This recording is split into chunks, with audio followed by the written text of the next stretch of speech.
Oh, this is such a beautiful day for a drive. It really is. This car makes it even better. I love these old scenic routes.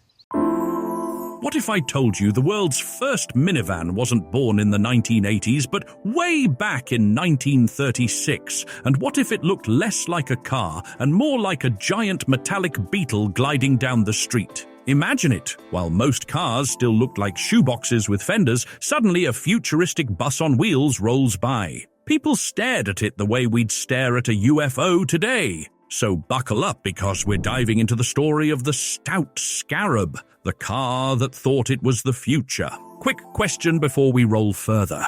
Would you ever drive a Beetle-shaped lounge on wheels? If your answer's maybe, then hit that like button and subscribe to Car Gore. Trust me, you don't want to miss the other strange rides history has hidden. So, who was behind this? William Bushnell Stout. Does that name sound like a car maker to you? Not really, right? That's because he wasn't. He was an aviation engineer. He built airplanes for Henry Ford. And when he looked at cars, he thought, why are we still building bricks when we could build bubbles? And so he designed the Scarab. What made it so weird? Let me ask you, how many 1930s cars had a rear-mounted V8 engine? None. How many had independent suspension on all four wheels? Almost none. And how many had flush windows to cut wind noise? Exactly one. The Scarab. This wasn't just a car, it was a spaceship with wheels. But the best part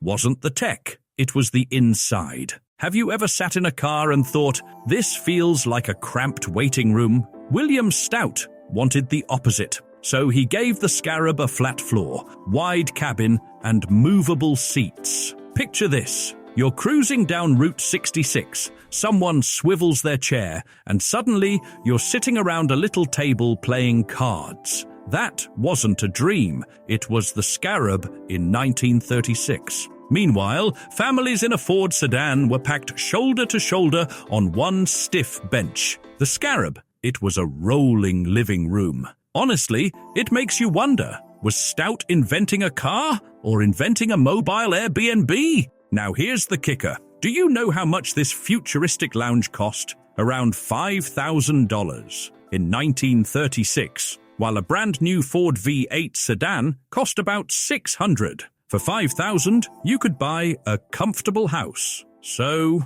let me ask, in the middle of the Great Depression, would you rather have a house or a giant Beetle bus? Exactly. And people weren't ready for the styling either. To us, the Scarab looks funky and futuristic. But to buyers back then, it looked downright strange. It was like showing someone in the 30s a Tesla Cybertruck and expecting them to say, yes, that feels normal. So guess how many Scarabs were built? Not thousands, not hundreds, just 9. And today, only about 5 survive. So what do we make of it? On paper, the Stout Scarab was a flop. Too expensive, too weird, too early. But in spirit, it was decades ahead. Flat floors, flexible interiors, aerodynamic design.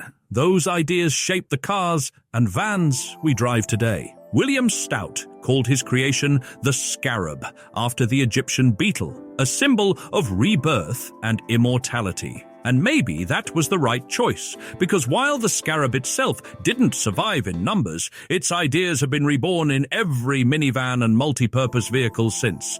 So, buckle up one last time. The Stout Scarab wasn't just a car. It was a rolling prophecy. A bus disguised as a beetle that whispered, "This is what the future will look like," and then disappeared into history.